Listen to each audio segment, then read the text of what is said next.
لکردواری دا دوترید برا لپشت برا بید مگر قزالای خدا بید دو قارمان دو شورشگر کدیان پینوس لنوسین درباره تاو دبنو قارمانیتی و مردایتی اوان تاو نابید اوان اگرچی لتمندا سالک نیوانیان بو بلام لدوانه کی پیکوا بس راو دچون همو اوانه او دو قارمانان دبینی هیچ کات او هستیان للا درست ندبو که اوان دواننی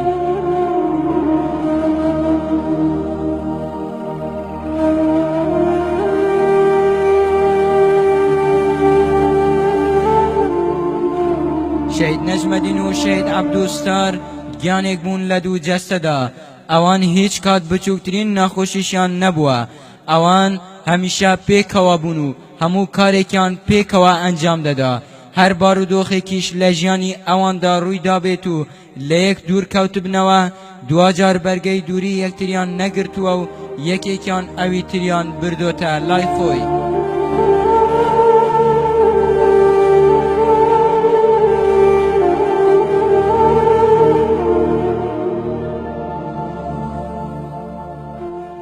نجمدین و عبدوستار لروجی آلادا بونا میجویک که هیچ نوسر و ادیبک ناتوانید بیکات بتیکست هموان گواهی میرخاسی و عقیداتی او دو قارمان بلنگازه دادن شهید نجمدین و شهید عبدوستار کسانی دلسوزو با امک بون اوان کسانی ساده و لخدا نزیکو کوملاتی بون روحیان تجیبو لبیری ناسیونالستی و کردایتی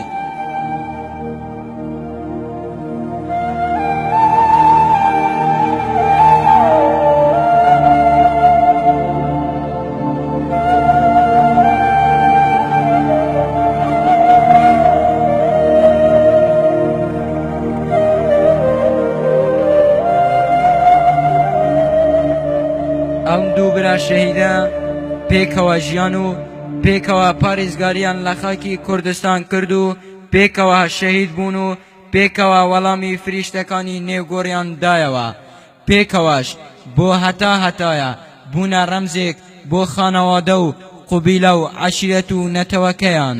شهید نەجمەدین و شهید عەبدوستار شۆڕژگێڕی ڕاستەقینە بوون شۆڕژگێڕەکان هەمیشە حەز دەکەن گیانیان لە پێناو نیشتیمانیان بەخت بکەن و بخوینی خویان سنوری ولاتکیان دست نشان بکن هیچ کات شورشگیرکان سنگری خبات چول ناکن بویش او شوی کسوراخی منو نمانیان دکرا همان پکرا شایدی اویان دا که اوان شهید بونو تا دوا دلوپی خوین للاشیان دا لسنگری برگیری دا مونتوا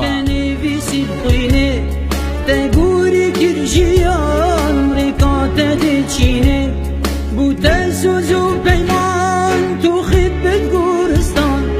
بو دشمن ریش ندین و نه ایمان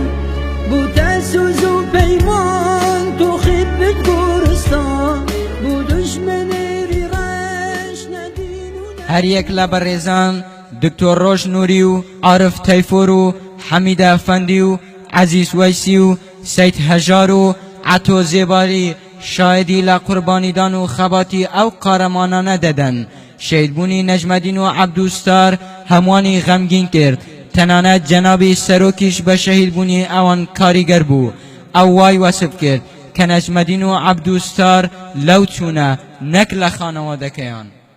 دنگدانوی شهید بونی اوان هر وقت دنگدانوی شهید بونی مغدید هرکی و لیوا حسین منصور و عمید شیرکو عقید شیخ احمد بو هر وقت چون شهید بونی اوان کلینیکی گوری درست کردو هموانیان غمبار کرد شهید بونی نجمدین و عبدوستاریش به همان شیوه بو همو مالک ماتمینی هبو هموان برگی رشان پوشی و هموان دل بریندار و غمگین بون شهید شهید شهید شهید شبا بکر تو ساخن نامری تو ساخن نامری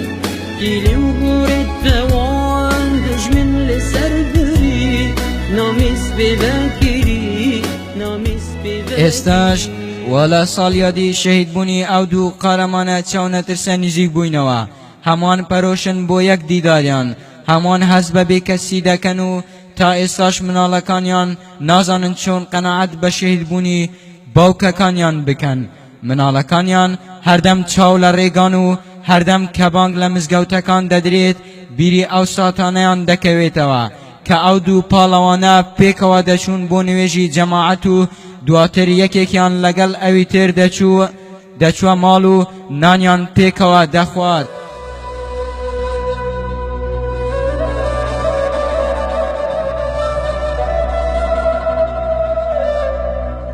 تا ئێستاش کە کێشە دەکەوێتە نێو دوو خانەوەدا هەمووان بەبیریان دێتەوە کە چەندە بۆشایی پەیدا بووە لە دوای نەجمەدین و عەبدوستار و کەس نییە کێشەکان چارەسەر بکات و ناکۆکی نێوان خانەوەدەکان نەهێڵێت.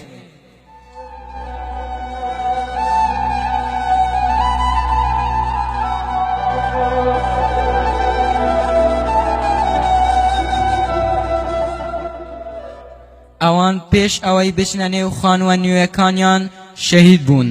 بۆیەش بەهۆی ئەوانەوە گەڕەکەکەیان ناوی لێنراوە گەڕەکی شەهیدان. ئەوان پێکەوە ئەمرەیان کرد بۆ ماڵی خوا و ئەواتە خواز بوون حەج بکەن. خودای گەورە لە جاتی ئەوەی پلەی شەهادەتی پێدان. لە دوای ڕۆشتنی ئەوانیش شەمسەدین و عومەر و عەبدولقەهار و بیلال زیاتر حەز بە تەنیایی دەکەن. هەر کاتێک پێشوازی لە میوانان دەکەن هەمیشە حەز بە بۆشایی و شوێنی نەجمەدین و عەبدوستار دەکەن. هەرکە قسەش دەکەن باسی قارەمانێتی و نەبەردێتی ئەوان دەکەن. ئەو چوار برایە ئێستا دڵ بریندار و بە حەسرەتەوە ڕۆژ و شەوەکانیان بەڕێ دەکەن. ئەوان بە پەیمانی درێژە پێدان بە خەباتی نەجمەدین و عەبدوستار مەجلیسەکانیان بە کۆتا دێنن.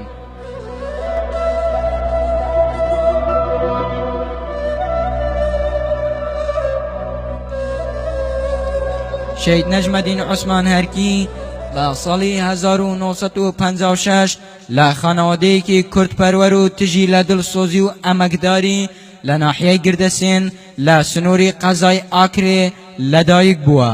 ساڵێک دوای ئەو لە ساڵی 1957 لە هەمان شوێن عەبدوستاری برایشی لەدایک دەبێت. لە دوای شەمسەدینی برا گەورەیان دەبنە دووەم و سێم مناڵی خانەوادەکەیان. دوای مردنی باوکیشان لەگەڵ شەمسەدینی برا گەورەیان دەبن و وەکو باوکیان سەیریان دەکرد.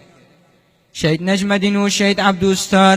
مناڵەکانیشان لەسەر ڕێچکەی خوان پەروەردەکردن و مناڵەکانیان لەسەر هەمان ئەو ڕێبازەی ئەوان لەسەری دەڕۆشتن بەردەوامی بە خەباتیان دەدەن. هەریەکە لە دوای خۆی 11 جگەرگۆشەی بۆ خزمەتی نیشتیمان بەجێهێشتووە. شەهید نەجمەدین خاوەنی 4 کچ و 7 کوڕە کە 5 پێشمەرگەن و یەکێکیشان پارێزەر و کارگێرلقی 14 پارتی دیموکراتی کوردستانە لە مووسڵ. شەهید عەبدوستاریش